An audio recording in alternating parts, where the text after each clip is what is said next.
Well, good morning, everybody. I'm Liam Donaldson, the Chair of the Integrated Care Board for the North East and North Cumbria. It's 28th of March 2025, and this is our bi-monthly public meeting. We have apologies from some of our members, Graham Evans, Ken Bremner, Rajesh Nadkarni, and John Pearce. And I'd like to welcome to the table two newly appointed officers of the board, Hilary Lloyd, who's the Chief Nurse, and Kelly Angus, who's the Chief People Officer. Members have already submitted their declarations of interest, which are in the public domain, and as is customary, as any new declarations have occurred, we ask people to raise them at the appropriate item, and then in due course they'll also be in the public record. Quoracy, can I just check with our board secretary that we are quorate for the meeting? Thank you. Minutes of the previous board meeting held on 28th of January 2025. Are there any points of accuracy that anyone wants to raise on those minutes? They're approved as a true record. Then the action log and matters arising. Are there any points that anyone wants to follow up from those that were discussed in the last meeting? Dave Gallagher. Yeah, thank you, Chair. There's an action there to bring something back on dental recovery, which will bring back. We've been doing a bit of a dance as new things have emerged nationally, so I'm hoping for next board we can actually bring a paper back that describes the approach for that. Thank you very much indeed. Just now to take account of any items of other business that people want to raise so that we can add them to the agenda? No. Thank you very much. Well, the Chief Executive, Sam Allen, now is going to give her regular report as item 8 on our agenda. Thank you very much, Sir Liam. Good morning, everybody.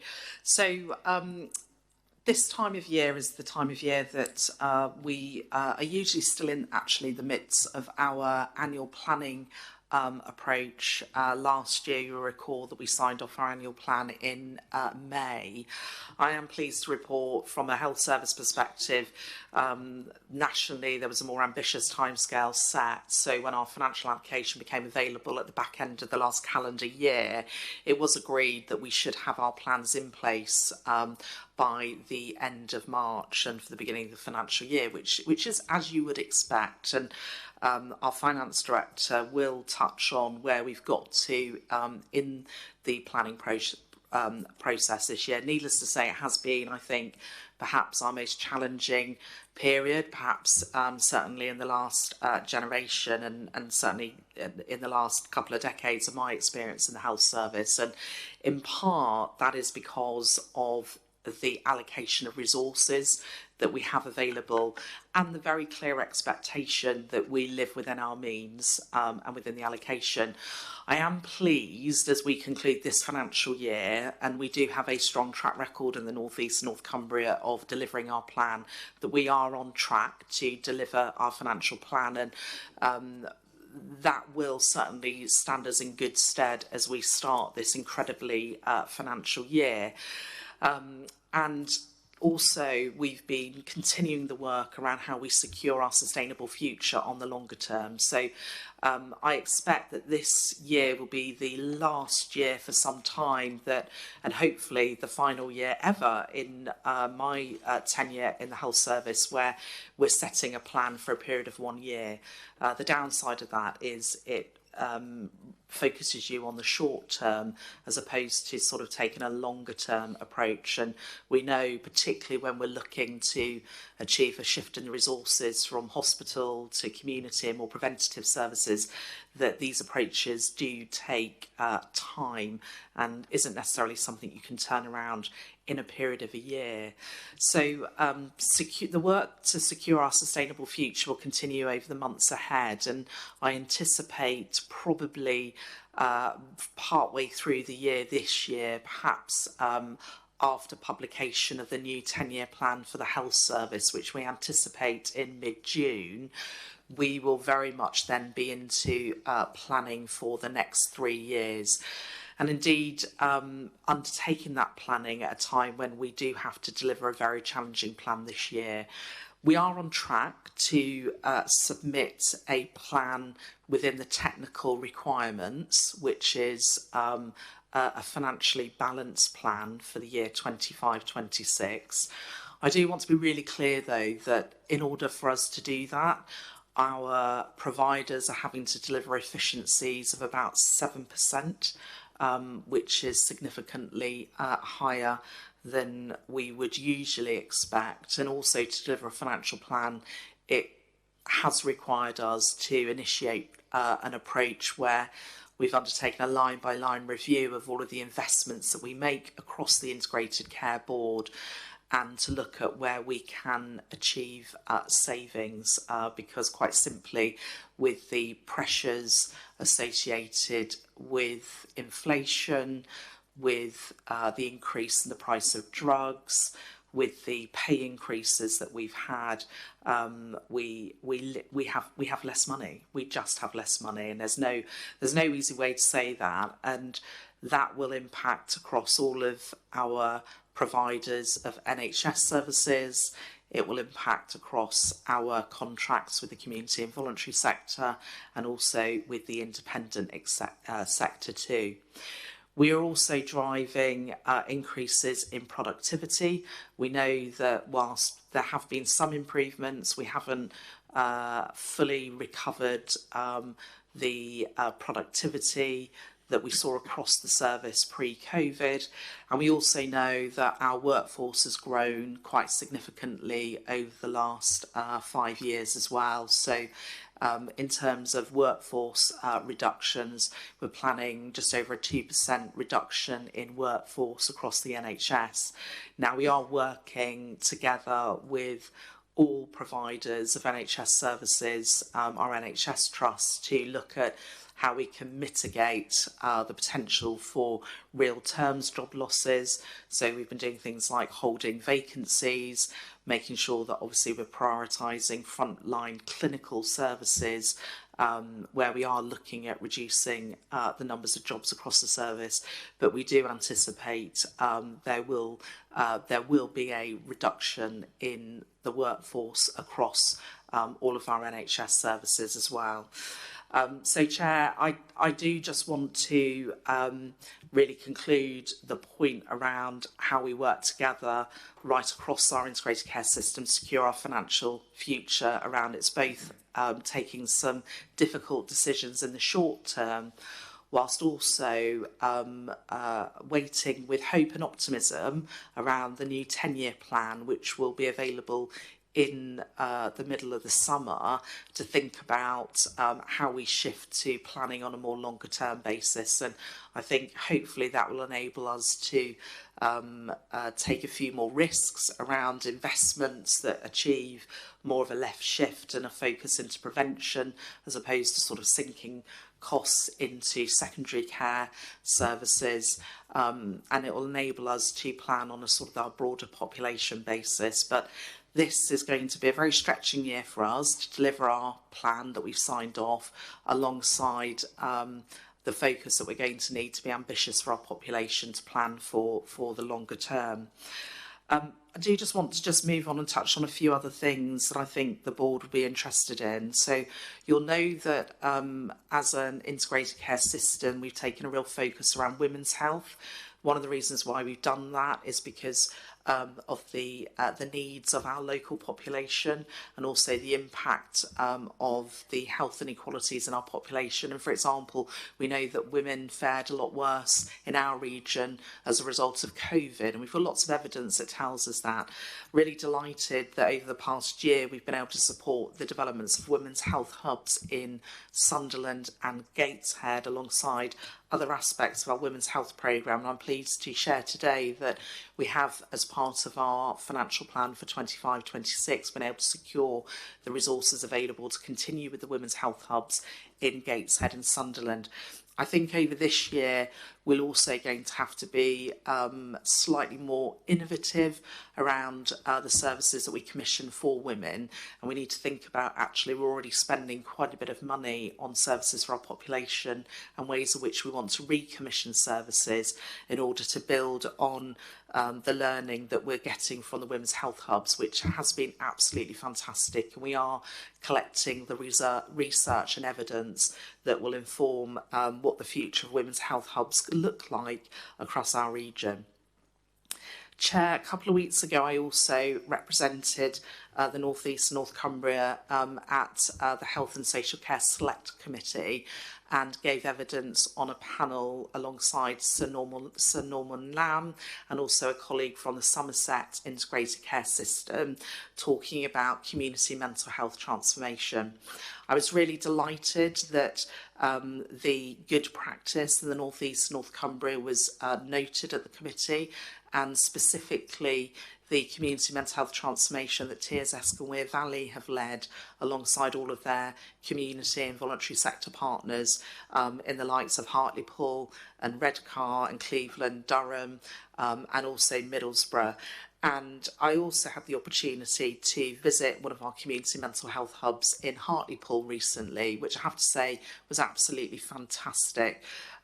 In the High Street in Hartlepool, on the ground floor of the library, and for me, that whole model of care that they're providing there, which is in a non-stigmatising environment, which places the community and voluntary sector, social care, working alongside mental health specialists at the heart of what they do, I think is really fantastic, actually. And I think if we're really looking for examples of integrated neighbourhood working and the left shift, go to Hartlepool and have a look at what they're doing.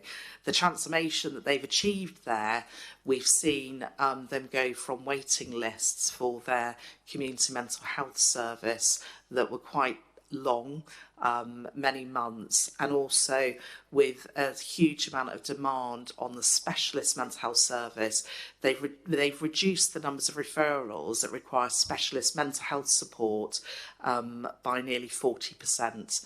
And part of that has also been around shifting resources into general practice as well, where they have specialist mental health workers and mental health pharmacists. So we've got some fantastic examples across our region of where we're making these left shifts, and it was a real pleasure to be able to give evidence to the Health and Social Care Select Committee on this, as well as be open about the further work that we've got to do to be able to embed this as part of standard working. I was also, Chair, able to touch on the very exciting work that's getting underway over in Workington and Whitehaven around our community 24-hour mental health hub. So I think, Chair, it was important just to share that with the board today. I also just want to say that it is that time of year as well when we're looking at the Better Care Fund, and you'll see in my report there's an update on there, and I've asked Levi to say a few words about that. This work does continue, and it is really critical, particularly making sure that we aren't just supporting people to be discharged from hospital, but we're avoiding admissions wherever possible, and again supporting people to have care in their own home. Joint work with our local authorities is absolutely at the heart of this, and I'm quite confident that I will be in a position over the weeks ahead to be able to sign off all of our Better Care Fund funding with our local authorities. I'm delighted to say that we've been working with our combined authorities and the council over in Cumbria with a particular focus around the impact of child poverty on dental. It's also really good to see the recent announcements from the Department of Health and Social Care about water fluoridation in the North East. We know that fluoridation will have a positive impact on the oral health of our population, and we know that we've particularly seen an impact on the oral health of children and young people, and therefore those particularly looking at the links with child poverty and poor oral health for children and young people, I'm pleased that we've been able to identify a grant of 1.5 million to be able to dedicate and work with the combined authorities and local authorities to improve the oral health for children and young people. We know that this is exacerbated by the health inequalities our population sees. We know that poor oral health has wider impacts such as reducing social confidence, and it is also very sadly a cause of lost school attendance. In our integrated care strategy, Better Health and Wellbeing for All, one of our 4 goals is giving children and young people the best start in life. So for me, this is a really good example of joint working with a real focus on outcomes. Chair, what we will do is make sure that the funding is directly linked into monitoring specific outcomes, and we'll bring an update through to the board on that in future. I'm also pleased that we know that if we get this right, not only will we impact on education, but also future employment opportunities. In amongst the challenges around securing our sustainable future and the significant financial challenges that we face across the health service, it has been recognised that we are one of 3 areas that have been awarded the Health and Growth Accelerator.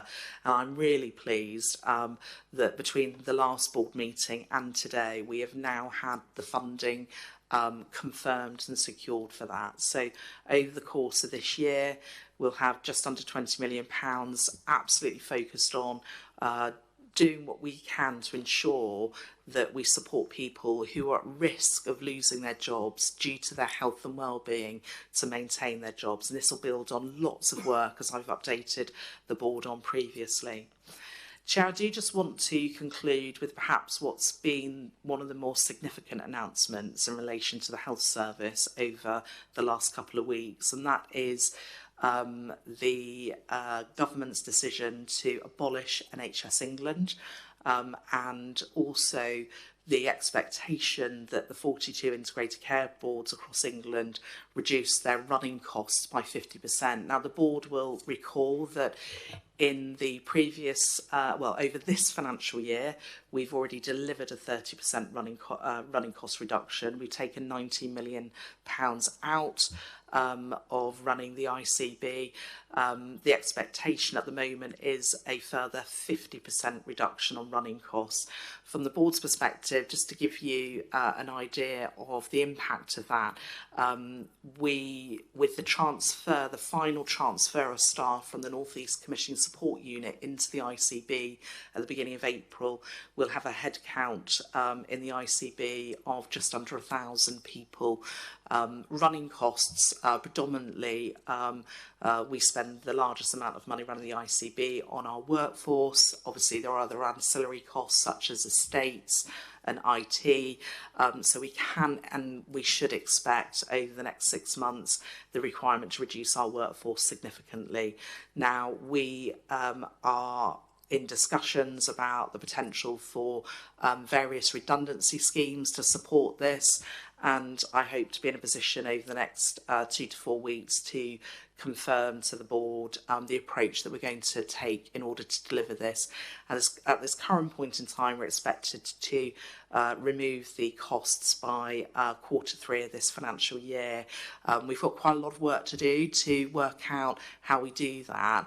And of course, the main focus of this has been to refocus the role of integrated care boards as strategic commissioners of the services that we buy. And again, we've got quite a bit of detail to work through. What does that mean in practice, and what will that mean to the work that and how we do the work? So, Chair, I've painted a picture of a really challenging financial year to deliver the plan that we've got. A year where we've got to be ambitious, determined and hopeful for the future 10 years, and one in the middle of June where we'll get a new 10-year plan for the NHS. And on the back of that, plan for the next 3 years, alongside also making quite significant changes to the way in which we operate and how we work. And of course, those changes don't just affect the Integrated Care Board. I've touched on workforce reductions across all NHS organisations. I've touched on a very significant national change for NHS England, which will go over the next couple of years and be consumed within the Department of Health and Social Care. So it would be fair to summarise by saying, I think this is a year where we can still be hopeful, and we should be hopeful because reform and change is needed. We know that nationally, all industries and sectors are challenged around cost, inflation, the economic environment, but we've got a really, really important job to do, both in delivering the short term, but also planning for the longer term. It isn't without risk, and I think we need to reflect that in our board assurance framework. And of course, we'll be doing all that we can to mitigate that risk. But of course, this will be a year as we navigate it, where I think it's really important that we are open and honest with our public, because they depend upon and rely on us as a National Health Service, but also with our staff across the whole of the NHS, because this will mean change for all of us. So, Chair, I will conclude there. I'm very happy to take any further questions on my report and indeed comments from members of the board. Thank you, Sam. And you'll be saying a little bit more about the structure and funding of the NHS on the next agenda item. But leaving that aside, other comments and questions for Sam on her report?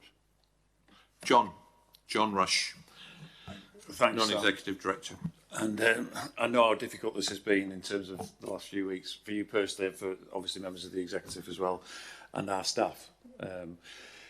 But I suppose one of the things I just wanted to add to that is that you're right to be hopeful. I get that. But I also think, in terms of reflecting about what the public could expect from an NHS going forward, is that there sometimes may well be some decisions that we'll have to make, which are very, very tough decisions about the level of, or the quality of, I mean, without being unsafe, the quality of certain services or the availability of certain services. And I just wondered if there's anything at this moment in time where you just wanted to say, okay, that's right, John, or no, we'll just continue doing everything we're doing, because I don't think that that's going to be the case, sadly. I think there will be some things where people will notice certain differences. And again, the biggest thing is about the safety of all these procedures, all the activities that we do. But just in terms of managing that, the process that we may have to go through to be able to decide what it is we do locally or what is done nationally about the services. Is there any sort of initial comments, Sammy, you want to put on that? I think it's great. It's a great question, John, and a really good point. And actually, I suppose one of the reasons why I kind of remain hopeful and optimistic is I think if we do get this right in terms of the new 10-year plan for health, I would expect the majority of the impact to be felt by the public as a positive one. We know that when we've surveyed the public, satisfaction with the health services at an all-time low. I have to say, with the exception of the North East, where we were the only area to get a slight improvement, but it still is at an all-time low. And specifically, the public talk about wanting to get access to their GP, and also wanting to get their care in a timely way. So we know that we continue to make progress to reduce our waiting lists. And in fact, even given our financial challenges this year, we have still got ambitious improvement for further reductions here in the North East, North Cumbria on our waiting lists.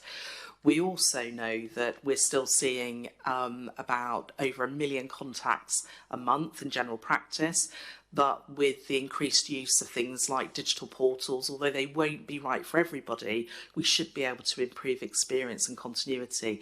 Notwithstanding, there are still significant pressures on all parts of our system, and that includes general practice and it includes community pharmacy. But this year we have seen, whilst there will be a renegotiation and a commitment for a new contract in general practice. The government has given just over a 7% uplift to our colleagues in general practice. So we're seeking to maintain those services.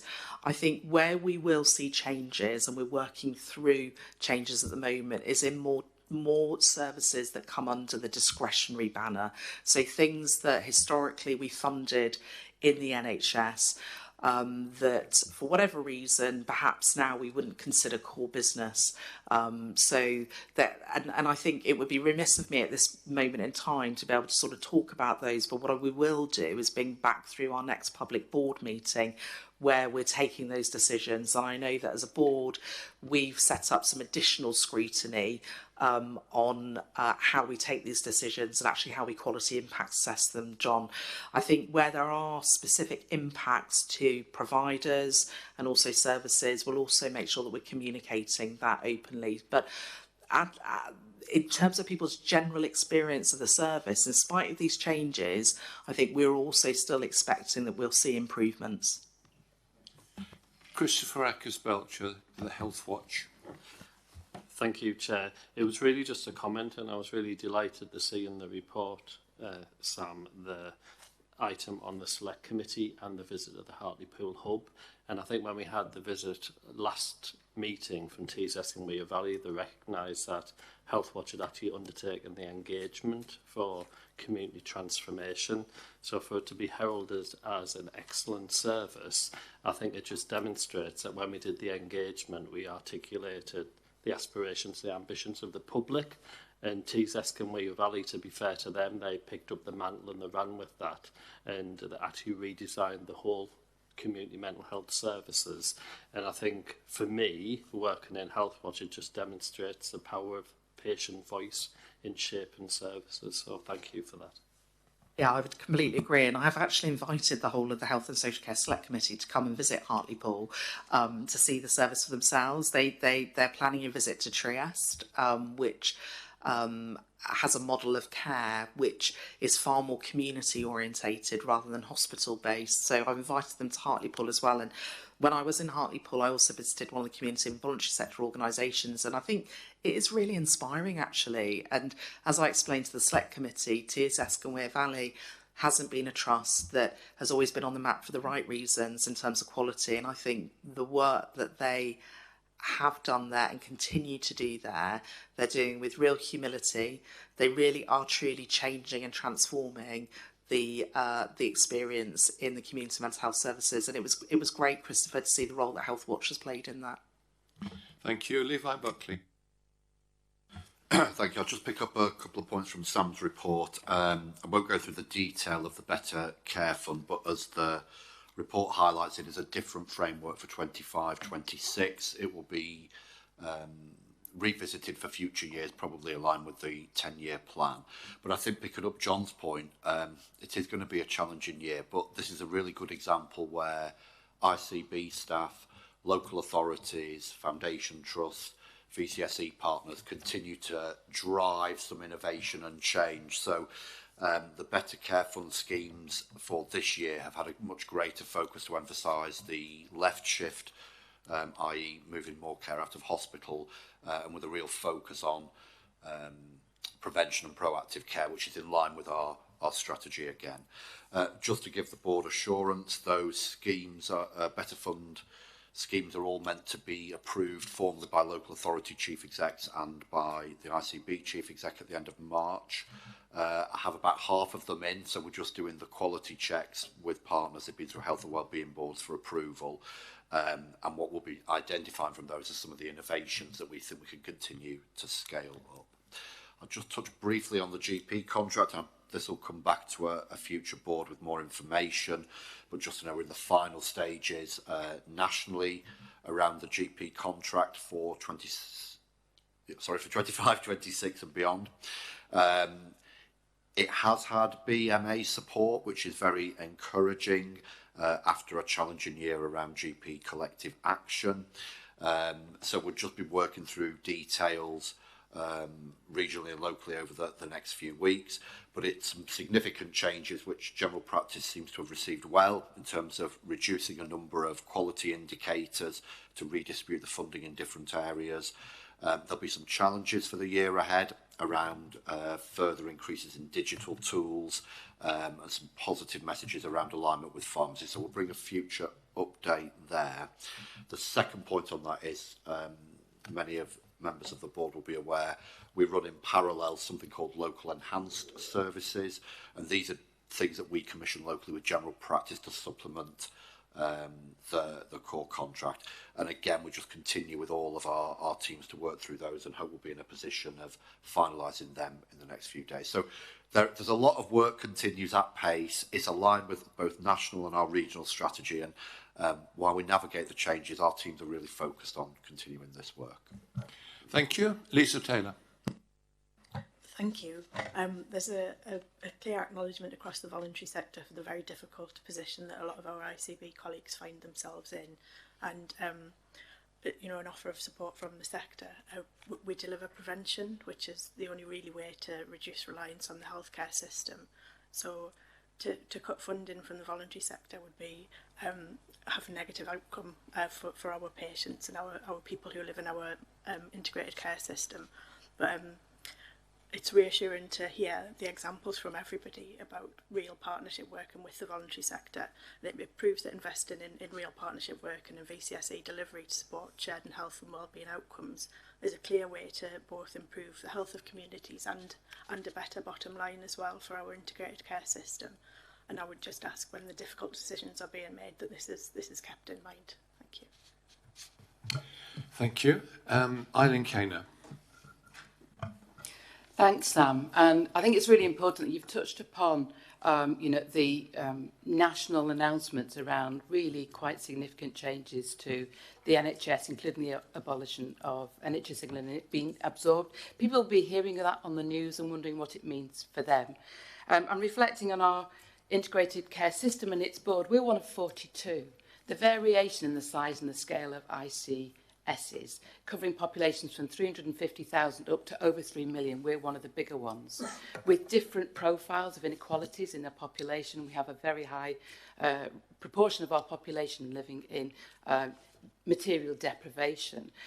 The cuts seem to be announced in a way that all ICBs will experience these similarly, yet they're also very different. Do you get any sense that there might be some more nuance to the way that these decisions are going to be considered system to system, given that variations in size, scale and the makeup of its population? Yeah, I mean, I think clearly the scale of the financial challenges for the country are quite significant. So, and the health service. So the focus around redirecting resource that's considered to be, if you like, in the tier which is around checking, assurance, oversight and planning, and getting as much, if you like, directing into the front line for direct patient care is the sort of the primary driver behind the change. And therefore the requirement for all to deliver a 50% reduction in running costs, I think when you actually look at it, as you said, we operate over a population of 3.2 million, and some are operating over populations in the lower than 500,000. And so I think what we know is that out of the 42 ICBs, if you look at the running costs, how much it costs to do what we do in the North East, North Cumbria, we are the most cost effective per weighted population. If I was in the same role in one of the smaller ICBs and asked to take a reduction in costs, I'd be thinking about ways in which I could collaborate with some of my neighbouring ones. So we may see over the weeks and months ahead whether or not this leads to reduction in ICBs. I think that's possible, absolutely. Whether it leads to greater collaboration and sharing of back office costs in exactly the same way that all NHS organisations are looking at, including our NHS providers. How can I join forces with my neighbour? How can we share costs? How can we make sure that as much of every pound that we spend goes into delivering and protecting frontline services for patients. So I think we can certainly expect some nuancing. We have, and we are waiting for the sort of technical guidance that has come with the ask, and we'll keep the board up to speed with that, Eileen. Thank you. Hilary Lloyd, Chief Nurse. Thank you, Chair. I just wanted to respond to John's question earlier. Protecting patient safety is critical to our decision making, and that includes any difficult decisions. We do have a quality impact assessment process. This provides a risk assessment for patient safety, patient experience, clinical effectiveness. We have reviewed our processes and improved them to ensure they're robust, and this will support the decision making that we're doing going forward.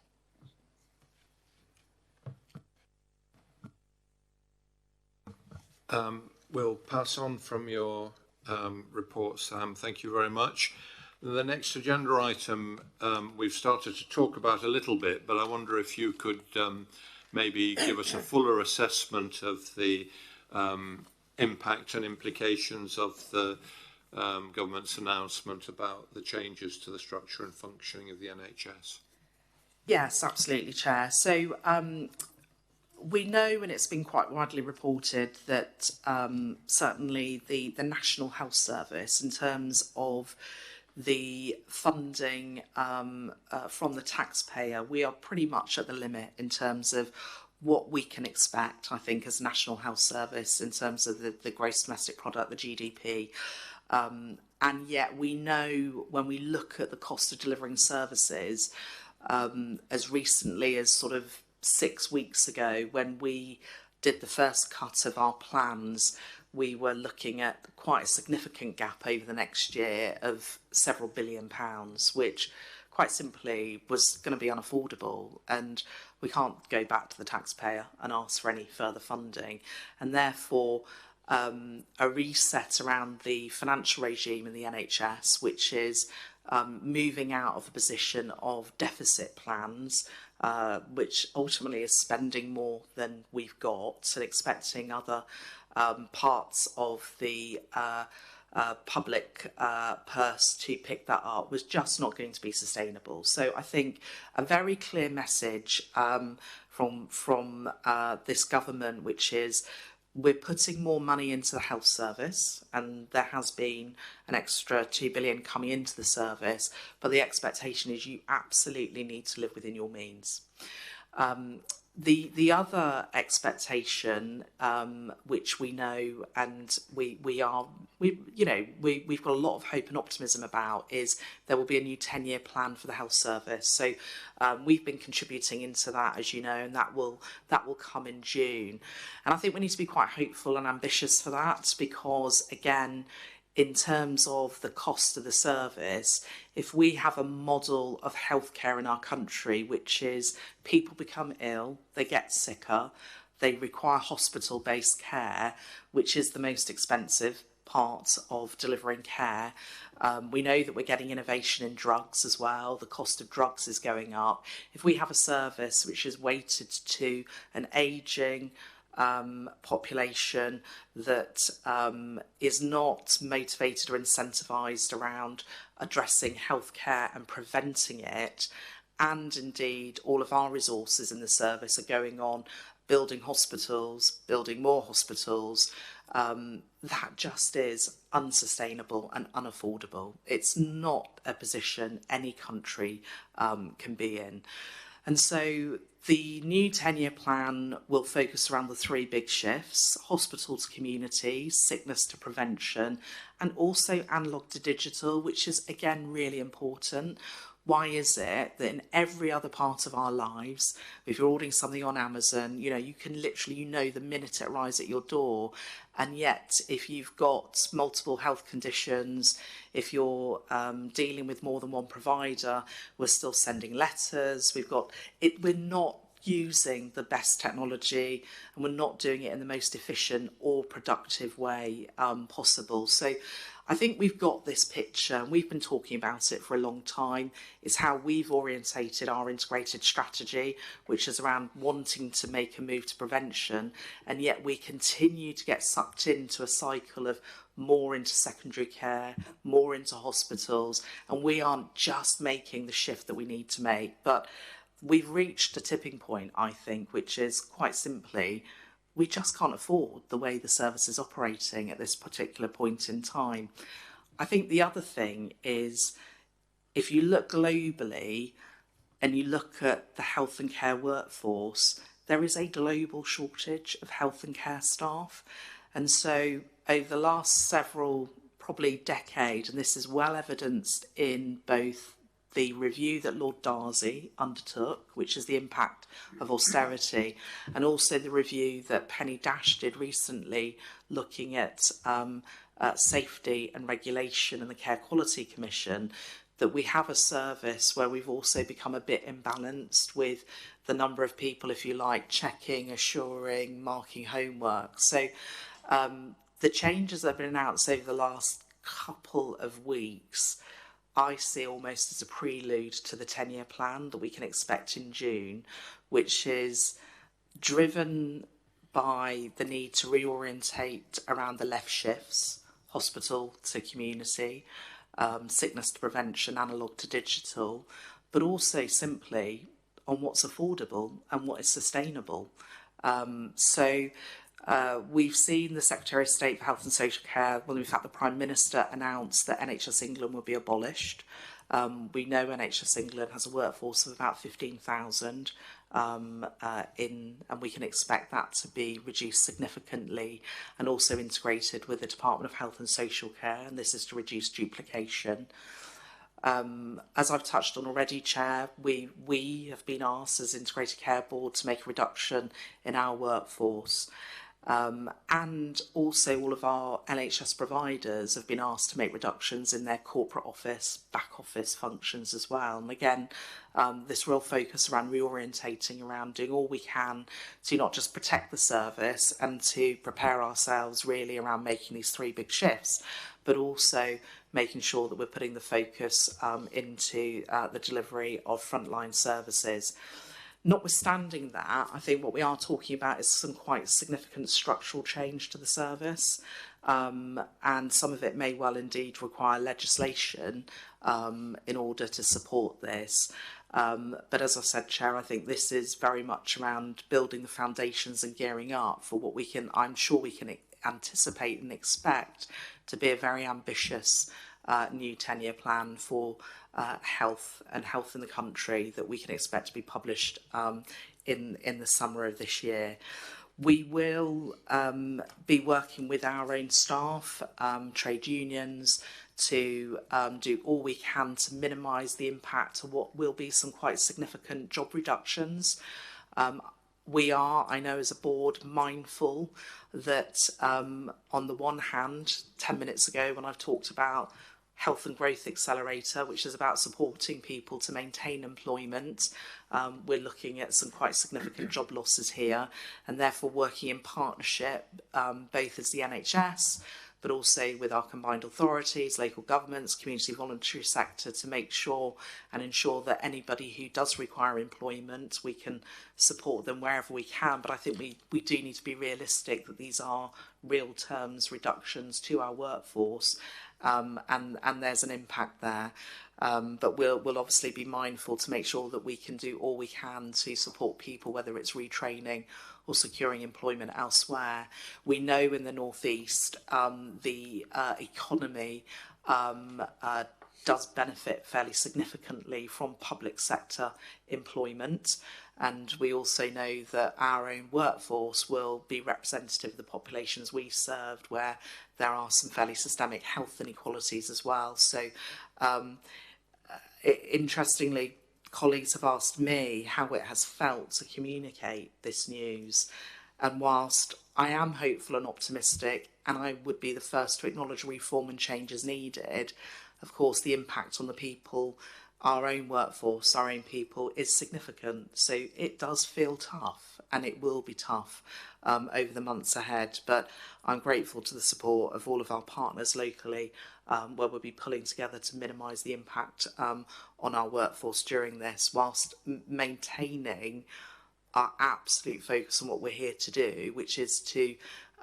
plan, commission and provide high quality, safe services for our population. Thanks, Sam. Questions and comments? Obviously, it's a fast moving situation, and we'll be getting more concrete guidance and advice from the centre at some point soon.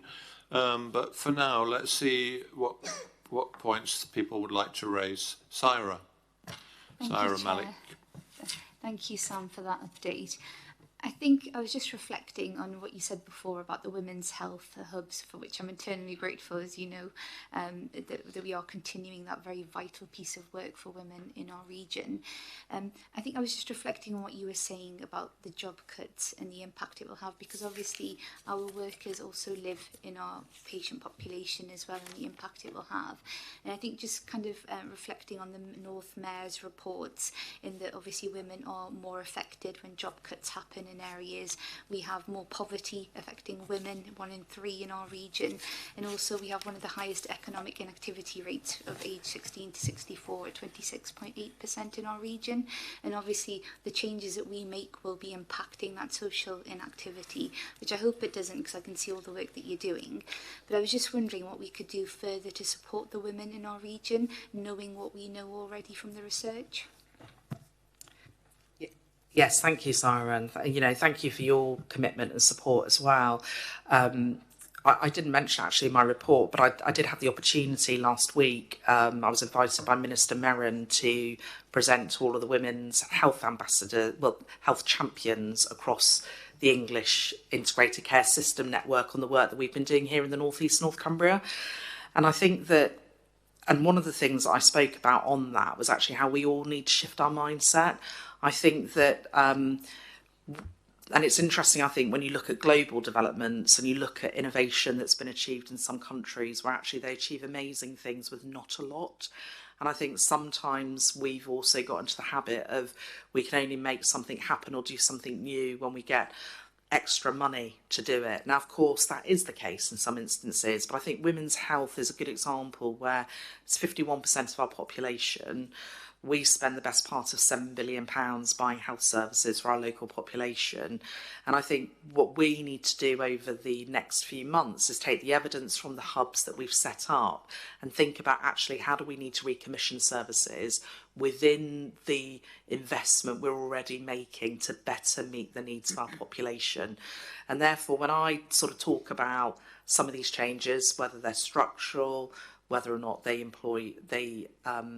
mean job losses, actually the changes for all of us across the whole service. If we keep doing what we've always done, we're always going to get what we've always got, and we need to really reimagine what we can achieve with what we're already spending in services. And part of that will be building on the work of our colleagues in Tees Esk and Weir in Hartlepool, where they've taken services and they've worked with partners to reimagine a new way of delivering them.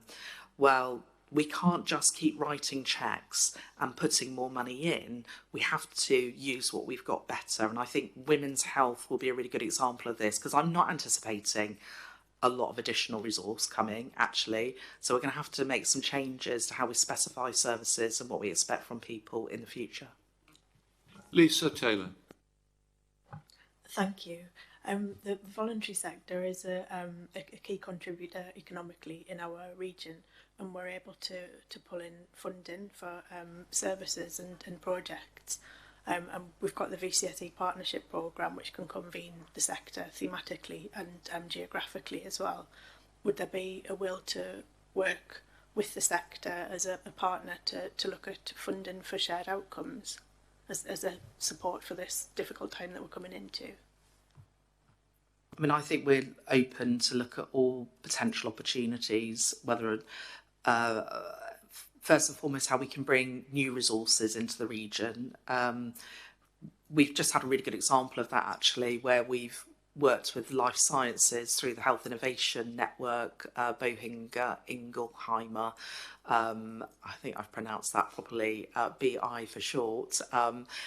But that pharma company, particularly working with chronic kidney disease, and actually how we've been able to lever additional investment into the region around a partnership approach with them. And I think where there is opportunity, whether it's through charitable funds or other resources, where we can lever a partnership arrangement to bring in new resources into the region, absolutely, Lisa. I think we'd be very keen to explore that.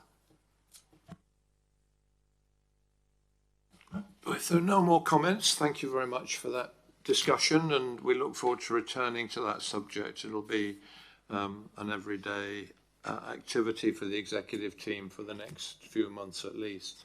Thank you. We're moving on now to the item on the Governance Handbook and Constitution, and Claire Riley, Chief Corporate Services Officer, is going to introduce that. Thanks, Chairman, and members of the board will be more than familiar with the papers that are, papers that are presented in front of you. There are some minor amendments that have been made to a range of documents. They reflect the additional responsibilities with regards to specialised commissioning, and also reflects some amendments to the financial delegation document and responsibilities between FPIC and the Executive Committee. The board are asked to approve the minor amends within Appendix A, which is the scheme of reservation and delegation, the financial limits document, which is Appendix B, and the financial delegations document, which is Appendix C. The board are also asked to note the establishment of a specialised commissioning subcommittee and receive and ratify the subcommittee terms of reference that are within the documents for inclusion within the governance handbook. And as a result, therefore, we've had to change the constitution, and therefore the board are also asked to approve the amendments to the constitution. I'm happy to answer any questions, Chair. Thanks, Claire. And just to clarify, the specialist commissioning subcommittee, that's to play a part in the arrangements that have been devolved to us from NHS England. Correct. To commission specialist services. Okay, thank you. Are there any comments or questions? Dave Gallagher. Yes, thanks, Chair. And just in light of that and in light of the announcements last week, there was some uncertainty about what was happening to NHS England staff as part of specialised commissioning. The national team agreed, I think it was on Friday, that this will continue. So the plan is that the delegated responsibility will come to the ICB from the 1st of April. A bit like the pod transfer that we had, the staff will then transfer in July. They will transfer to South Yorkshire ICB, but we'll have a team that will be facing into North East North Cumbria, and it's actually people we know and we've worked with in the past. So some clarity in terms of the national picture for that.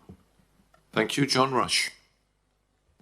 Just some minor things to do with the relationship between FPIC and so on the financial delegations. I've had a very quick word with Deb. They're on page 113 and 114. I just need to sort of check out that that's what we are doing in terms of our terms of reference. I didn't think we were, but I want to double check. So I just want to sort of put that bit on hold. But Deb knows about them and what they involve. So it wants to do with capital and wants to do with approval of some asset disposal. And I didn't think we were doing that, but I'll stand to be corrected. John, okay. We've been assured by our finance colleagues that it is the right thing to do. However, we'll note your comments and we'll get back to you if that's okay. We'll just we'll clarify again, but we've certainly had the assurances that that is the right thing to do. That's fine, but then I might have to change the terms of reference to reflect that. That's okay. all. Okay, thank no you. problem. Yeah. Thank you. So with that caveat, is everybody happy to approve the list of points that Claire raised? Thank you very much indeed.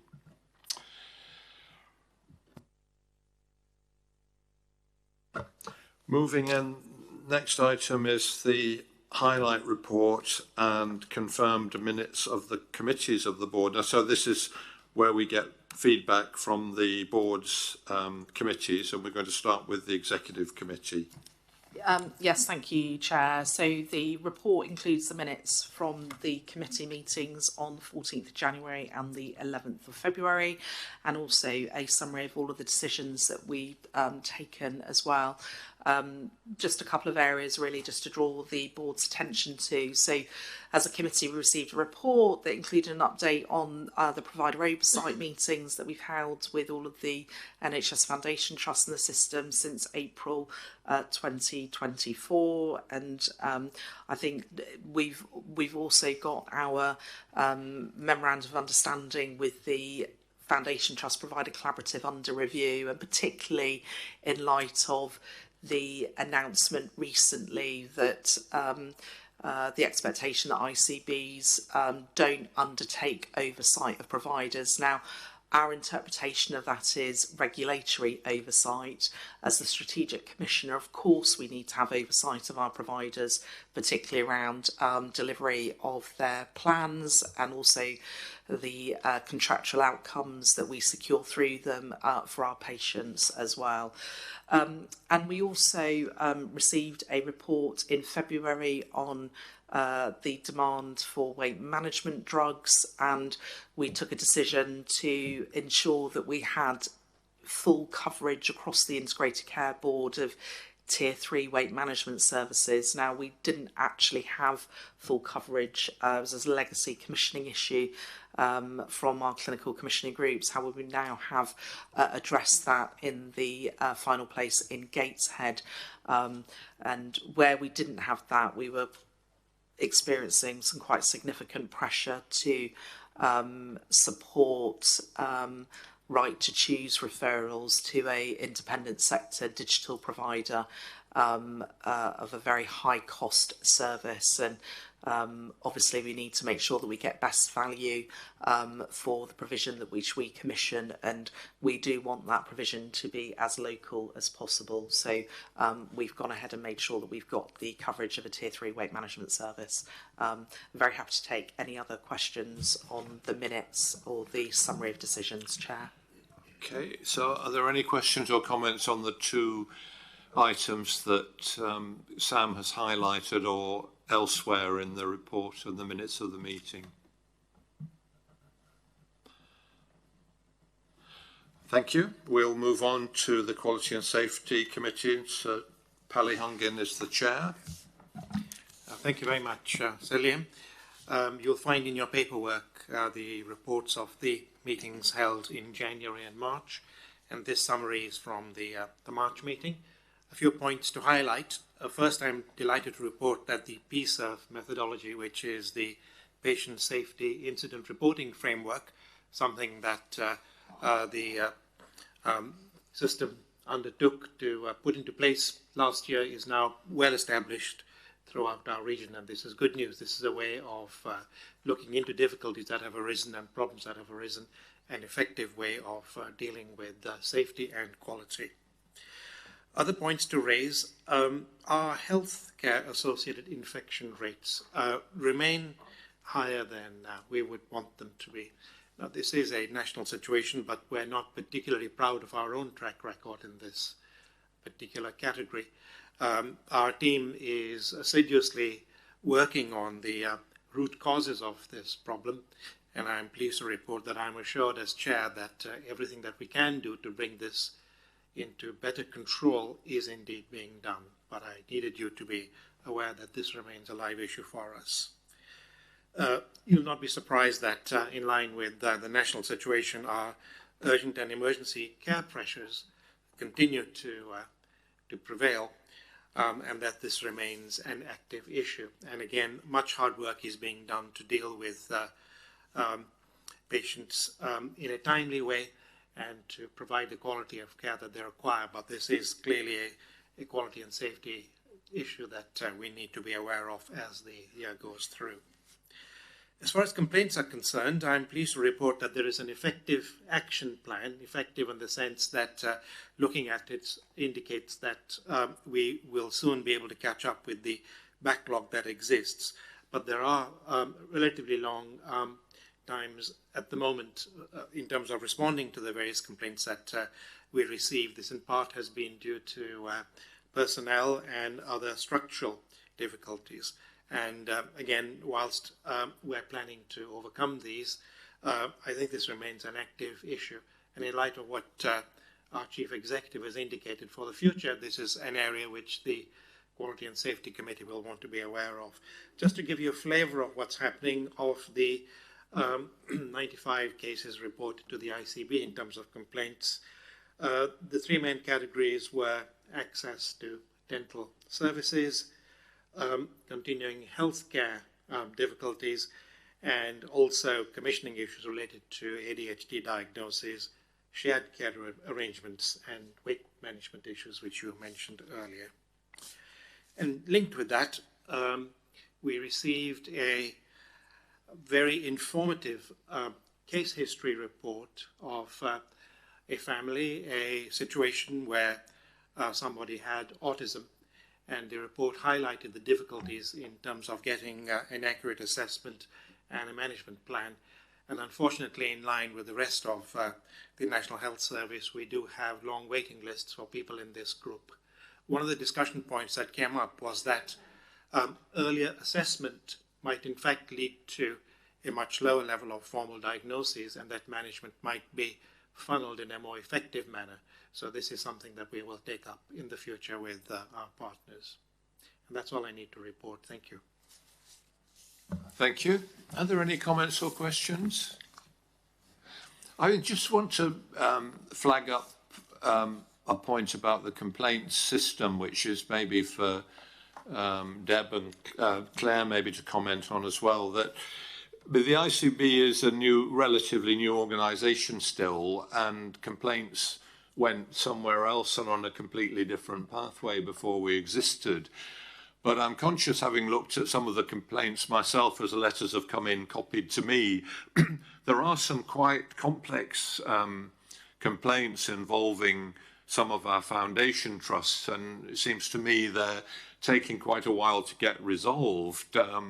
Not so much at our end, I think, but just in the nature of the complexity of the complaint. We also have an ombudsman element to it. I'm not quite sure what the role of NHS England or its regional officers are. So it seems to me the complaint system needs to be simplified from the point of view of the patients who are making the complaints and the families, but also the processes for resolution and learning. So I don't know whether you've got any comments, Claire. Yeah, Chairman, this is something that I've already raised with NHS England. I think we have a complaints handling system which is probably 20 years out of date, if I'm honest, if you really look at it from a customer service element. And I think we've got a lot of learning to do around that. Notwithstanding that, we've got our current processes and we're living with it at this moment in time. But I think once we get to the point which we think in May, we've got to the position where we've addressed the backlog. What I'm really keen to do is actually where is the transformation within the service that is required. That means we go further upstream and we deal with it from a customer service point of view rather than handling a flat complaint that very often feels that you do it in that way. What I will also say is there is really complex case management linked to some really complex cases, and some take time, whether or not they are primary care complaints or whether or not they're complaints linked to the acute system, and our complaints handling team aren't just writing complaints, they're managing cases too. So it is really complex, and what is great is we have been able to resource and that resources recently came into the team, which has allowed us to address some of the concerns that we had. But you are absolutely right, the transformation of that from a reactive position to a more proactive position from a handling point of view would be beneficial for a complaint service overall. Yeah, and I was concerned as well about some of these complaints. There's clearly, at least on the surface, seems to have been a serious service failure of some kind.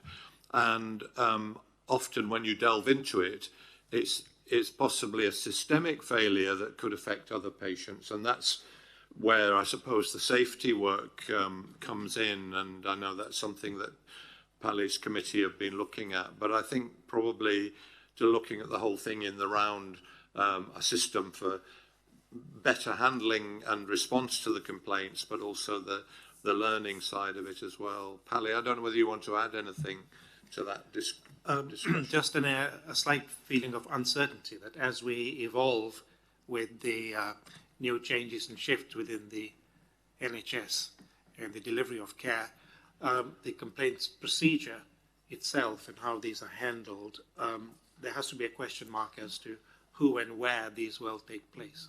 Yeah, I think that the area, because I've had quite a lot to do with the complaint system in the past, and I did a review of the Ombudsman's, the clinical side of his service a few years ago. But it always strikes me when I meet people who've been through the complaints process with a serious and complex complaint, very few of them are looking for money, and very few are looking for anger and accusations of the NHS. Their main motivation is to make sure the same thing doesn't happen to anyone else. And that's where I feel the accountability should, you know, we're absolutely sure that we're doing everything we can to make sure that learning takes place. Okay, any other points for Sir Pally? No, we move on to the Finance, Performance and Investment Committee. John Rush. Okay, thank you, Salim. Just obviously there's a paper there for the meeting minutes to be accepted from December and from February, so I won't dwell on those, but just in terms of the March meeting, I'll pick a few things out from the slide on here, but obviously as we normally do from a finance and performance perspective, we do get both those financial and performance reports on a monthly basis, and we get the positions and the mitigations, and I know David's going to talk later on about where we are sort of financially at the moment. And obviously some information around in terms of the medium-term financial plan as well, and some of the scenarios for the next 3 years on how that will be developed. And again, we've touched on some of that today. The interesting one from the finance perspective, we did have a further presentation about weight loss drugs, including considerations and the sort of challenges. And I know you touched on it before, Sam, about the sort of tier 3 weight management services as well. But that is very interesting because it does link into all of the things of difficult decisions of what can the NHS afford to do in relation to a drug that's, you know, is known publicly and people are getting it privately as well. So that was a very interesting an item and how that was going to be managed. And then finally, I mean, David touched on it before about specialised commissioning. We did sort of give our feedback on the risk share agreement that we're doing on part of the regional aspect of it. Just in terms of performance, just some interesting things that came from the meeting. The progress that has been made with the transforming care programme for learning disability and mental health, and obviously the reduction on our behalf of the oversight meetings, but actually showcasing some of the work that we've done with the national team, I think was really impactful for us. And then Jacqueline and her team and her colleagues had produced another deep dive for us on A&E and 4-hour waits. And this followed on from the one that we had about virtual wards the month before. And it was just really interesting to see how the data was caught up, how it was collected, and actually just in terms of how much, in terms of our performance, we're probably relying a lot on the minor injuries units at that sort of that different level rather than what we'd call a true A&E. But again, just some significant figures as well. The attendances have increased at about 6.8% in the last 2 years. You know, in terms of the actual numbers that are coming through. So we talked about productivity earlier on. So how are people keeping abreast of that? Then obviously there's some items about GP appointments and some inconsistency around the data because it looks like it was a worsening position in terms of people being able to get access to them.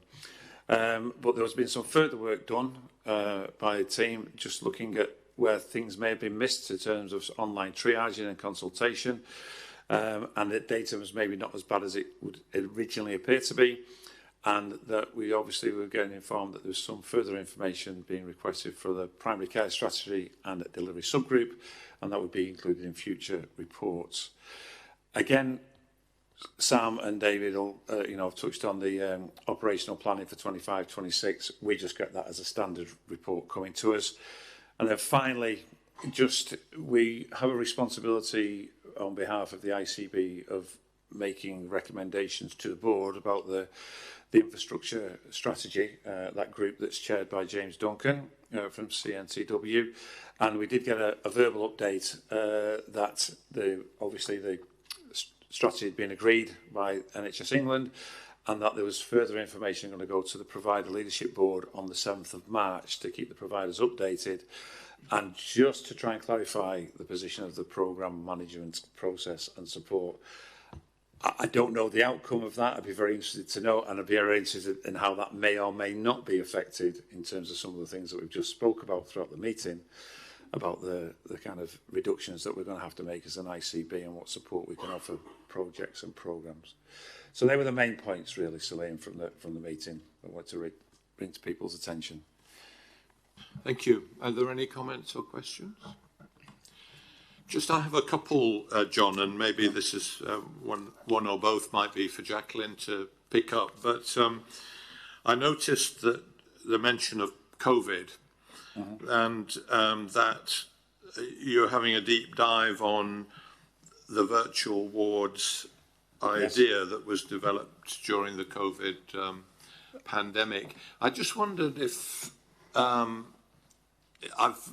been quite interested if on my travels, not just here but also in other, when I've had contact with people who work for other countries through the WHO, on this much lauded dividend from all the work that was done under COVID, and I've often wondered exactly what elements does the dividend have that have been implemented since, and I'm not get a straight answer from many people about that. But the virtual wards, I'm just wondering if we've captured the full benefit that happened during COVID, or whether it's had to be scaled down because normal service has resumed. Maybe that's one for Jacqueline or John himself. Well, I'll just comment first of all, we did get the presentation, which was done in the February meeting, and the interesting points from that was the wide and varied ways that virtual wards had been implemented across our different providers. Somewhere you go, and somewhere you go, oh, that's really good, and so we've got that level of detail. But I don't know, Jacqueline, if you wanted to add anything to that from Salim's question. Yeah, Neil may want to come in on this as well. So I think we could share some of the more of the headlines from the deep dive into virtual wards. But I think, as John has articulated, one of the most startling observations was the very different ways that the initiative has been taken up, just even within North East and North Cumbria, never mind looking more broadly across the country.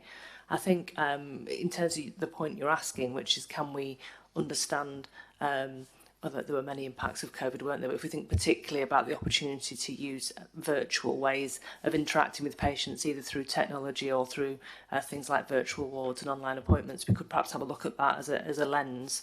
But I think we certainly anticipate that these ways of workings will form part of our neighbourhood health models of care going forward. And one of the things that Levi is doing through the Living Age and Well programme is sharing the learning across many places to show where there are, if you like, untapped opportunities. So I suspect we've seen both a sort of varied continuation of some of the initiatives that were brought in during COVID around our patch, and actually a sort of varied there's still lots of opportunity, I guess I would say, to take these initiatives forward in order to manage kind of caseloads of patients in the community or in their own homes, with the advantage of specialist input and the ability to see diagnostic information remotely that we've not yet fully pursued. Did you want to add anything, Sam? You've got your flag up. It's a slightly separate point, Chair, but if I may, I just wanted to note the significant progress on the Transforming Care programme. And obviously you'll recall that since the inception of the ICB, that was a position that we inherited, which has perhaps been the most challenging in the country, and the progress that's been made with the support of Levi's leadership and colleagues like Kate O'Brien, I think, has been absolutely fantastic, but it's been a real partnership also with the community and voluntary sector. I would just add that we still do have a higher number of people than we would like who we as yet have not been able to accommodate, but we've got very active plans in place, and I think the scrutiny of the committee has been incredibly helpful, so thank you for that, John. And then the other question on COVID related was just really to make the point that normally you feel after a pandemic you want a breathing space, but there is no breathing space. And I noticed that the bird influenza virus has now jumped the species barrier very frequently. A sheep diagnosed into cattle, which is pretty unprecedented for a bird flu virus. And it isn't impossible that it would jump the human species barrier as well.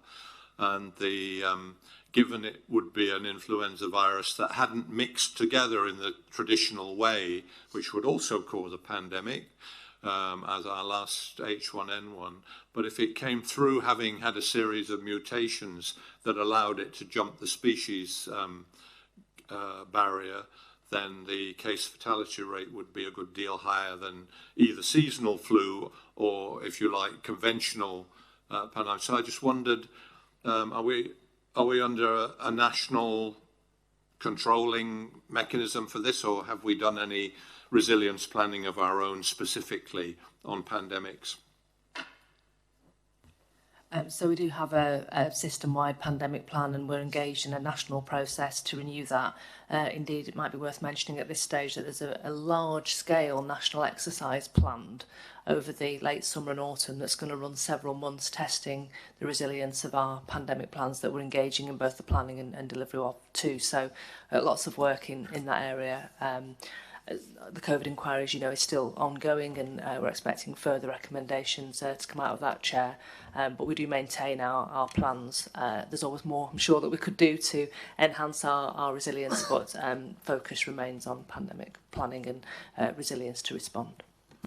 Okay, thank you. And no other points I can see, so we're moving on now to the Integrated Delivery Report, and Jacqueline Myers, Chief Strategy Officer, is going to present that. Thank you, Chair. So, as in previous months, I'm going to take the main report as read. Of course, I'm always willing to take questions on it, but I think we found it useful in board to have an update, and the timing of our meeting means that there is now a new month's worth of published data, and this highlight report is based on that. So I'm just going to make a few remarks about the published data from 13th of March, which reflects a mixture of January and February data. So starting with the urgent and emergency care situation, I did want to highlight again the continued very strong performance of our North East ambulance service, and for the first time during the month of February they achieved #1 ranking out of the 11 ambulance services in England across all 4 categories of response, which is an excellent achievement. And across that month they delivered a 22-minute and 11-second response for category 2, which, as you know, it makes up the lion's share of our ambulance responses. It's around 65% of all ambulance responses, so a really impressive delivery from them there. And getting very close really back to the original standard, which nobody's achieved since way before, since COVID, which is, as we know, is 18 minutes that we're aiming for. I thought, although it's not on the performance highlight, I would just draw out for the benefit of our population that's covered by the North West ambulance service, their performance in February, which was below the 30-minute ask for this year at 28 minutes and 40 seconds. And they performed 3rd out of 11 for the ambulance services across England, which is also a kind of strong performance, which we're pleased to see for our population over in North Cumbria. In terms of the accident emergency for our performance, you'll see there 76.6 performance in February, so an improvement on recent months, but still not getting to the national ask. Just to remind you, the ask this year is that in the month of March we achieved a 78% performance, and we worked towards that. We weren't actually set a kind of whole year or month on month. So I thought it might also be helpful beyond the slide to let you know that as at midnight on Sunday, the performance to date for March is in fact 78.2%. So whilst it doesn't meet the ambitious plan that we set for ourselves, it does exceed the national ask. Obviously at that point still 8 days to go, so we work closely with our system to hope to continue to see that improved performance and the benefits it brings for our patients. I would note though that we're still concerned about the number of patients who are waiting more than 12 hours in our departments from arrival to either departure or admission. You'll see there it's 3.4% of all of our attendances, which is something that's been worsening over recent years. And I'm really pleased to see that in this year's slimmed down planning guidance there is a real focus on this, which we know is a key metric for safety and patient experience, and we're working with our trusts on improvement plans to see a significant reduction in 12-hour waits during the coming year, particularly those trusts that have the most concerning numbers occurring. So that work's already commenced, Chair, and we'll report on that in a future meeting.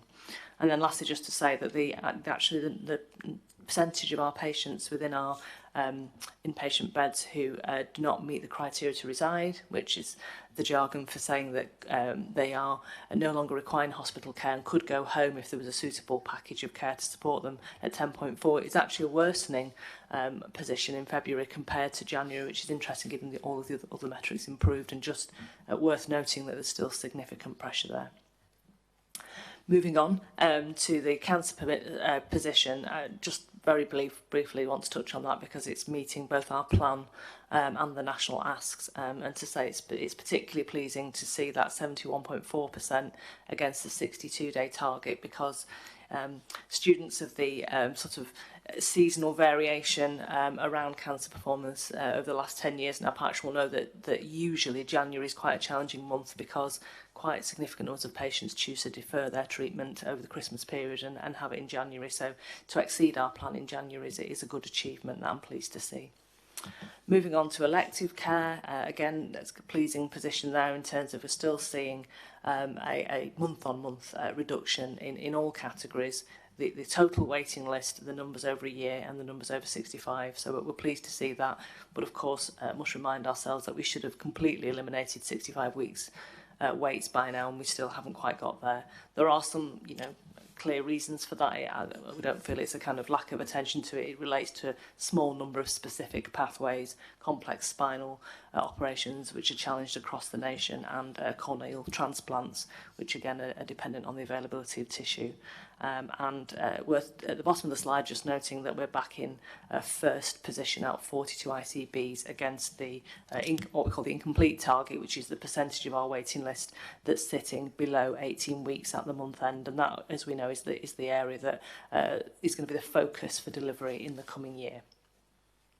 Moving then to our mental health standards, we've talked a couple of times about the reliable recovery and the reliable improvement rates in relation to talking therapies for anxiety and depression. Had a bit of a dive into these data since we last met at a board. I mean, essentially, they're pretty static. They're moving within 0.5% over the last 8 or 9 months, so clearly not where we want them to be, in the sense that they're not meeting the national asks. Since we last met as a board, there has been a transformation workshop as part of the transformation programme for mental health services led by my colleague Levi, where they're looking at a fairly radical plan for the future of these services, how we might recommission them, and I'm sure that the efficacy of those services will form part of any future specification as we move forward. So active work in that space. It's good to see that the both the dementia diagnosis rate and the percentage of our patients with a learning disability who've had their annual health check have both improved significantly in these data, which are January data. I know it's 2 areas that the board's been concerned about previously. So with 2 months to go, I think we've got increasing confidence we're going to exceed the plans that we set ourselves in those 2 areas. Would note that the GP appointments have popped back up to quite a significant level compared to the 1.57 million that we did in December. There's obviously a bit of an impact here around working days and bank holidays, but even taking account for that, it's good to see the volume of appointments there. And then the last thing I wanted to note that's not on the slide, Chair, is the thing that our Chief Exec just referred to, which is the continued progress in the reducing reliance on inpatient care for people with autism and or a learning disability. So you'll have seen in the published IDR report report, the integrated delivery report, that we're still at 170 people on the list. Obviously, we want to aspire eventually to get to zero. We know how complex this situation is, so just pleased to report that the 1 month on position is another reduction of 3 to 167. So slow and steady progress in the right direction. Happy as ever to take any questions. Thanks, Chair. Thank you, Jacqueline. Questions and comments then? Yes. I can't see the flag. Oh, Cyrus, yes, sorry, go ahead. Thank you, Jacqueline. That was really informative. I think I was just reflecting on the primary care numbers, because obviously we know that there is some forms of GP collective action going on, which is variable across our region. But it did work out to, we have roughly 2,137 GPs in our region. So that works out to, I believe, 43 patients being seen by every GP a day, which is significantly higher than any European safety guidance that we have for primary care. So I guess I'm just wondering on the impact on primary care collective action and how we can better support our primary care colleagues, because obviously there is considerable pressure going on in general practice. Yeah, thanks, Sarah. I can see a couple of colleagues have been piqued by that question and want to get involved. So, firstly, we would note that there's been a national offer, hasn't there, that's going to be considered by our primary care, our GP colleagues in relation to next year's contract, and we're really pleased to see that progress and hope that that will meet some of the demand issues that you describe. We do work very closely with primary care colleagues and with our GP colleagues through a number of different ways. We've got a primary care collaborative, as you know, that when we work also closely with our local medical committees and so on to develop our plans. We have a transformation programme where we sort of co-produce opportunities to transform primary care. There's a national programme around improved access and reducing bureaucracy and those sorts of things. We're very active in all of those spaces. I think there's always lots more opportunities to do more, and I'll give Levi an opportunity to comment on some of the work that we're doing. But I think, as well as recognising the pressures, we should recognise the fantastic work that goes on in all of our GP practices and just the phenomenal amount of activity that is going on day in, day out. And as we've mentioned previously, even the data in our report doesn't capture the true plethora of work that goes on, because it doesn't capture all of those online interactions and responses that go on that we know about and so on. The white top water bottles will be creating a false flag visual illusion, so that was why I didn't see it. But Neil's gone retro and he wants to speak without putting his flag up. Sorry. Just a caution on the data. I'm not sure you can draw that conclusion. The primary care data will not just be GPs. So it's just a point of accuracy. I don't think you can draw that. There'll be 43 per day. Thank you, Sam. Thank you, Chair. It's both a comment and then a question. So I was just minded when I was looking at this, John, about your question earlier about the impacts of the challenging financial year and reductions in services. And I think the performance reports is a kind of further example of where we're actually seeking to get improvement. So we know in our plan this year, for example, we've got an improvement in the category 2 response times for ambulances. We're seeing continued improvements in cancer services, which is good, and also elective services, but we'd want to see improvement across the board there, and hopefully that translates to improved patient experience as well as outcomes as well.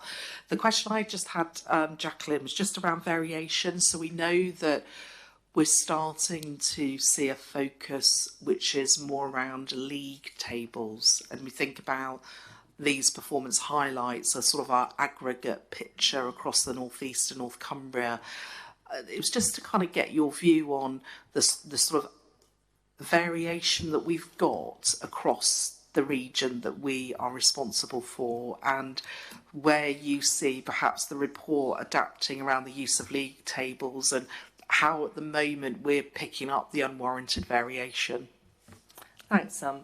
Really helpful. So obviously with the time that we've got available and the complexity of the system, it's difficult to get into all of that granularity in the board report, but just to be clear, we absolutely have a really clear and detailed picture on the individual provider and actually below individual providers, for cancer, individual tumour site performance within each provider, individual specialty performance, individual site performance when it comes to A&Es, the kind of whole picture. And we keep a very close eye on that, and we rely on our insight team to flag to us any significant variation. Actually, we're just trialling the use of AI in creating some of those reports so we can release capacity for less work-a-day report creation and more analysis and identifying opportunities for improvement.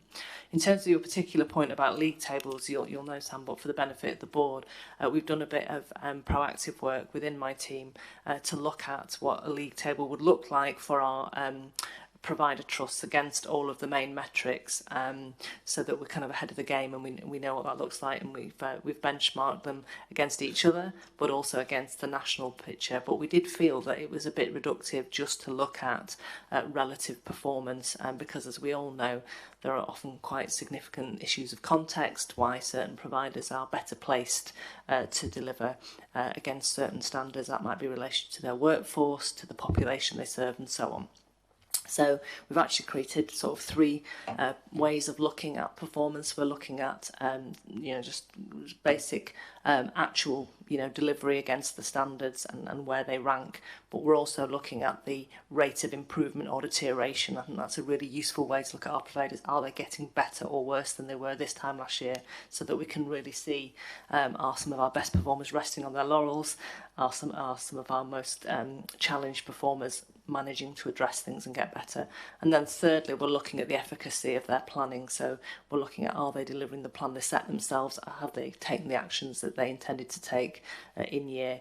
And we've shared that with both the chief execs and the chief operating officers, and kind of co-produced that approach with them, so that it's felt to be a good balance of challenge and support, and there's engagement and co-ownership of it. So I think we're well placed when the national league tables do get published to have, we've got really good understanding of visual of our individual providers' performance already, but also underneath that their kind of plans to respond to their particular performance. Last thing I would say, Sam, is that you'll know we've been doing a bit of work on codifying a framework for doing high quality peer review. It's something that we do use very regularly, because we know that peer-to-peer learning is one of the ways that is most effective, spreading good practice and doing nuanced challenge that people are receptive to. And so we'll be, and again, we've co-produced that with all of the providers. So we'll be landing that as a formal framework that we'll use going forward very shortly. Thanks. Levi Buckley. Thank you. Just a little bit of commentary around the primary care part of the integrated delivery report. And John referenced we'd had some information at Finance Performance Investment Committee. I believe it also went to the March Quality and Safety Committee, and it's at the April Primary Care Committee. So we've tried to take different lenses to understand the data, both in terms of counting the activity, the quality outcomes, and continuing that modernising general practice, which again is both within the neighbourhood health guidance and the PCART plan, which we'll be bringing back later in the year. So I think Neil's absolutely right that data in there captures more than just face-to-face GP appointments.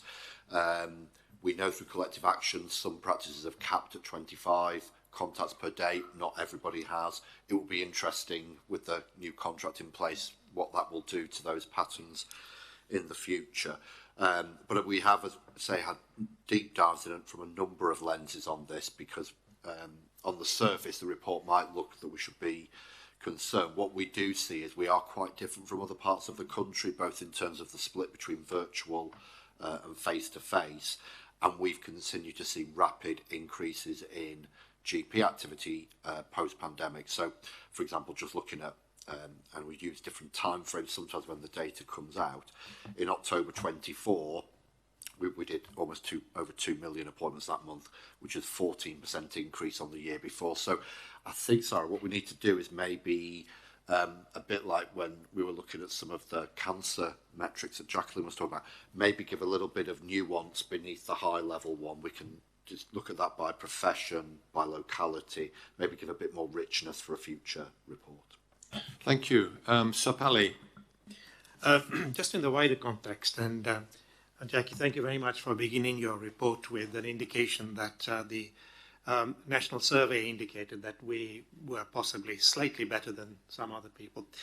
But my wider context situation is, how responsive are we to our patients, to our public, in terms of what they want from the National Health Service and for what they want from the various professions in our area?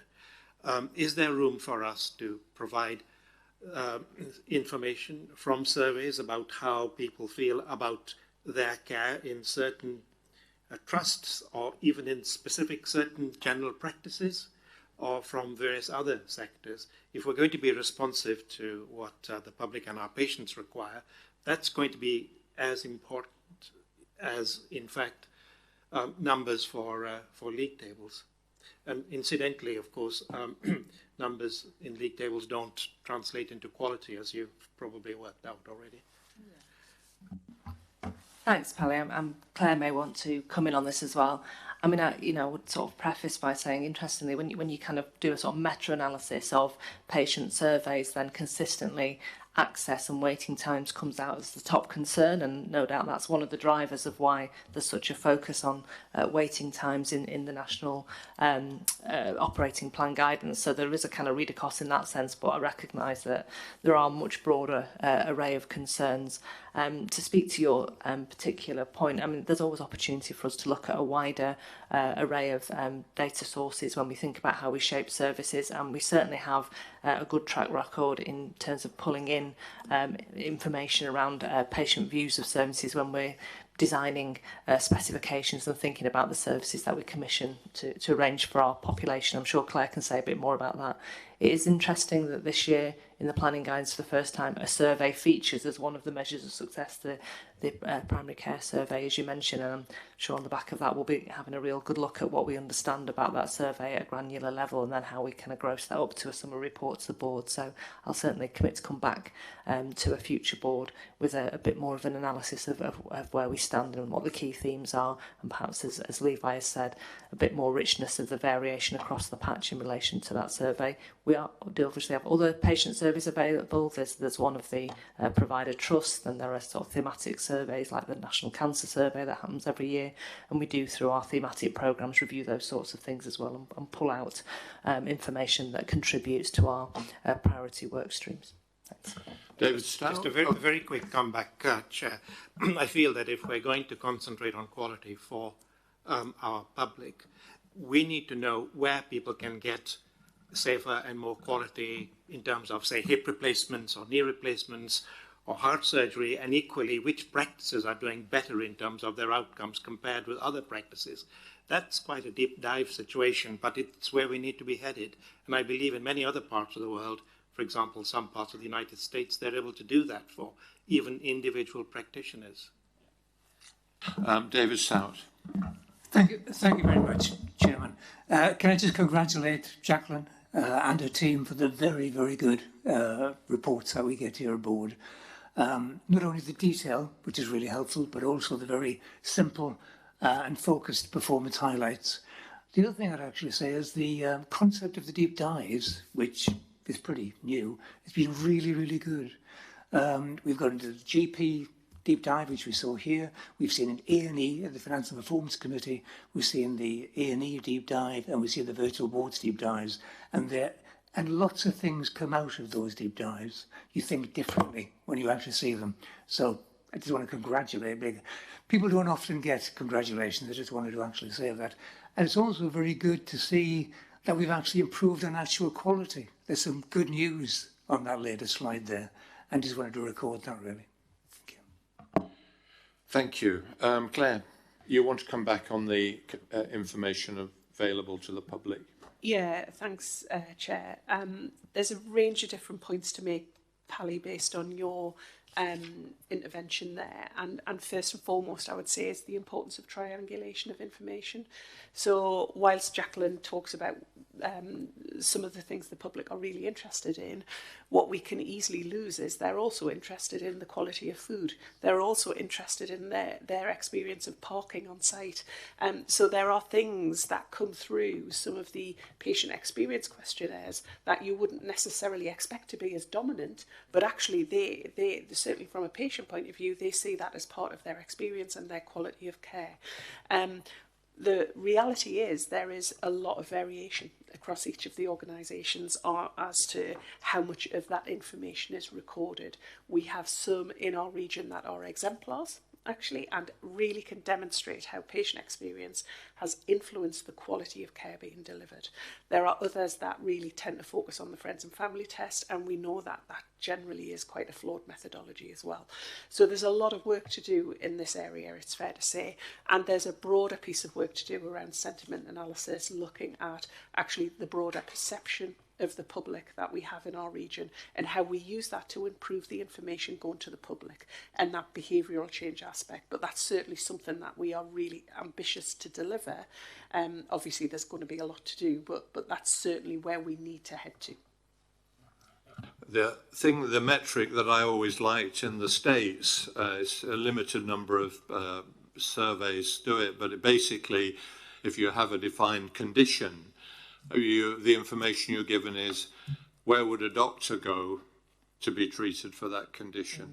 I think that's really a really clever metric, and we haven't got anything like that in this country because all the data systems have been developed nationally and they're stuck with you know, much less innovation where you centralise and bureaucratise everything. But that is a very nice angle, I think. Chair, what I will add is I know of one trust who definitely rate their consultants and they publish them on a top 10 list. Yes. And generally there is a competition to see who can get into that top 10 list. Yeah. So it is quite interesting. Yeah.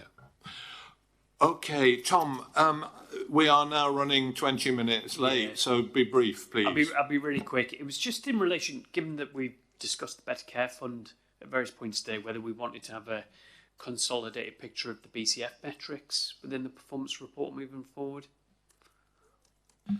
Yeah, as you know, Tom, the metrics have changed for the year ahead. So I know we're in quarter 4 now, but we won't get the last year's performance probably until May. So I think we can absolutely bring back a reflection of the metrics from 24-25 and start as we report quarterly for 25-26, share some of that information. Thank you very much, and sorry to curtail the discussion, but I think most people have had the opportunity now to speak. If we could move on now to our final substantive report, which is the Chief Finance Officer, David Chandler, tell us about the financial situation. Okay, thank you, Chair. So I'll take the report as read. It presents the month 10 financial results of the ICB and the ICS. I'll go through some key headlines, but I'll also touch on financial planning for next year in the medium term, but I'll do my best not to repeat anything that's already been said in today's meeting. So for this financial year, 24-25, four main financial duties. I'll touch on the ICS duty to achieve break-even, the ICS being the ICB and the NHS Foundation Trust in this definition. So as at month 10, we were slightly off plan on the year-to-date position. However, the forecast outturn remains break-even, and I fully expect all the organisations in the ICS to meet their financial targets this year. And given the level of risk we started, which was £160 million, that is no mean feat. We did have an issue in North Cumbria a few months ago. That's led to a reset, and we've still able to achieve our financial position. 2 other foundation trusts and the ICB have helped offset that risk. The Trust, North Cumbria, they've followed the NHS England protocol in full, and we've recently just completed a capability and capacity review with that trust. We've had to collectively manage a few other pressures, such as paywalls not being fully funded and growth in areas like drugs and devices, exceeding allocations, as well as elective recovery funding, which midway through the year we were informed there was going to be a cap on that level of income, which prior to then had been unlimited. So we've had to manage that as well. But nevertheless, all those things withstanding, I can confirm today we're fully on track to deliver the ICS's financial duties on revenue for this financial year. In terms of the ICB, we're also on track to deliver our plan. We did amend it slightly, as I mentioned before, to help offset pressures in North Cumbria. And we've, as such, going to achieve around about £11 million surplus at the end of the year. The financial risks I've talked about. We've still got about £17 million of risk between now and the end of the year, but that's a much smaller figure than 160 that we started with, and I'm confident we've got mitigations to manage those pressures between now and the end of March, which only sounds a few days away, but obviously we do have a full months of accounting to take into the books from my perspective. Capital, you can see within the report, we are on track to deliver our capital plan. That's managed on the day-to-day by the provider collaborative. And that's, again, a really good place to get to, given that we've had issues through the year around PFI pressures and the like around IFRS 16. So then that's pleasing to report. Running costs, nothing more to report other than it's been mentioned. We're on track to deliver our running cost reductions, which included a 30% reduction that was allocated to us at the start of the year over 2 years. On financial planning, as John has mentioned, an update has been shared on the medium-term financial plan with the System Recovery Board, as well as the System Recovery Board has been shared with the Finance, Performance and Investment Committee. We will, of course, bring a formal update to the board on both of those in due course. Should note that NHS England has said that all organisations will need to produce a medium-term financial plan in Q1 next year, and of course we'll work with all partners to make sure that's done in a consistent and consolidated way. In terms of the 25-26 financial plan, which we've touched on earlier in the meeting, ensuring that we are financially sustainable is going to be a challenge. The Secretary of State and NHS England have been really clear we must live within our means next year. Our first financial plan cut showed £180 million deficit, and as a system requiring 5% efficiencies. The paper we bring to the next public board will set out the plan in more detail. The main point to share with the board at this moment in time in public is that the financial plan will probably be the most difficult in a generation, I think, to deliver. Certainly that's the feeling both in our ICS and others up and down the country. And it will inevitably come with more financial risk than this financial year. And I just thought maybe we'll just share with members and the public some of those challenges and why they're there. So our ICS does have the third largest allocation per head in the country, but it is deemed at the moment to be overfunded. And for the last 2 years, we've had the lowest level of growth allocations in the country, and 25-26 is no different. We will receive approximately 0.4% less than average, which equates to £30 million. As Sam has mentioned, pay pressures of 2.8%, drugs pressures of 5%, packages of care pressures of around 10%, and national insurance, employers' national insurance of 2%. All these things collectively add pressure to the NHS budget. We've also seen our deficit support funding reduced in 25-26 by £17 million, which is really disappointing given that the national fund increased. We've seen cuts to STF funding, for example, 25% reduction in some of our Cancer Alliance funding. The elective recovery funding not only was capped in 24-25, it's actually reduced for 25-26. That's despite us being asked to reduce waiting times. And we have had a historic reliance on non-recurrent savings in our ICS. PwC highlighted the fact that we do need to do more on recurrent efficiencies. And you will see, I think, in the financial plan that if the system is to break even in 25-26, we will require efficiencies across the board of around 6%, and with that a commensurate reduction in workforce. It won't be as much as 6%, but it will be a necessary reduction in workforce, especially in corporate services. So I just wanted to give a quick overview on this year, Chair, 25-26 and the medium-term financial plan. Hope that's been helpful, and happy to take any questions. Thank you, David. Any questions or comments? David Stout. Thanks very much, Chairman. It's typical of a finance director to say, we achieved it, that was no mean feat, and then move quickly on to the next year. That's quite traditional.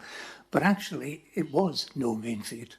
I mean, delivering this is £500 million of efficiency savings last year, and the level of efficiency savings in the plan barely looked doable. So to actually land it is really no real achievement. It's quite a task actually to do that. Unfortunately, next year is even worse. So, you know, big problem, big issues around that. And the other comment I'd make, we talked about manpower, but one thing which is noticeable in your report, David, is that TRIS within the system overshot the planned level of headcount by 2.5%. And that wasn't because they went up, it's because they kept it static, and the plan was to make savings on it sort of from mid-year onwards. People will realise that. I can understand the resistance to cutting back on manpower previously, but we have got no choice now. Manpower has to go down, otherwise we will live beyond our means, I think. Thank you. Thank you. And I would absolutely agree with everything David has said. I mean, one thing we have noticed this year is the elective recovery fund, to achieve some of those increases which we talked about earlier, has necessitated at times to increase workforce. We've also seen NIAS move from using third-party providers and employing their own staff, and we have in-house some services. The plan's just never perfect at the start for young workforce, but the main point, I think, David, is that workforce can't be static next financial year on a like-for-like basis. It needs to basically reduce. Sam? Yeah, can I just echo David's thanks as well to David and all the directors of finance across the system and colleagues who've got the responsibility of implementing the plans. I think it is a really significant achievement. I just wanted to just highlight briefly the comment that you made, David, that we haven't secured for this next financial year the same level of deficit support funding that we've had in previous years, and that's actually in spite of the deficit support funding for our region increasing. Now, one of the announcements we've heard in the last couple of weeks is that the NHS needs a reset on the way in which it manages its finances. And for me, this is part of the reset that is needed, which is to ensure fair allocation of resources. We do pride ourselves within our system on setting plans that are ambitious and stretching, but ones that can deliver. And to be in a position where it would appear that we're penalised because of that, which could be one reason, could be many reasons, but that could be one reason, just simply isn't fair. It isn't fair for our population, it isn't fair for our staff who work within our system, and we need to ensure that we get a fair allocation of resources for the North East and North Cumbria, the population we serve. So I am looking forward to a reset of the NHS financial system over the weeks and months ahead, and I'm feeling optimistic also about moving to a 3-year financial settlement, and this being the final year of an annual settlement, because it drives short-termism and decisions for the short term, when if we're looking at shifting the outcomes for our population, we need to plan on the longer term. Thank you very much. Thank you, David, for the report. I can't see any other comments or questions, so I'm just come to the final item, Claire, which is if there are any questions from the public. Thank you, Chair. We have received one question, but it does not relate to anything on the agenda. Therefore, we will respond accordingly, and we will put the response on our website. Thank you. Thank you. That concludes the meeting. Thank you, everybody, for your attendance, and look forward to seeing you next time.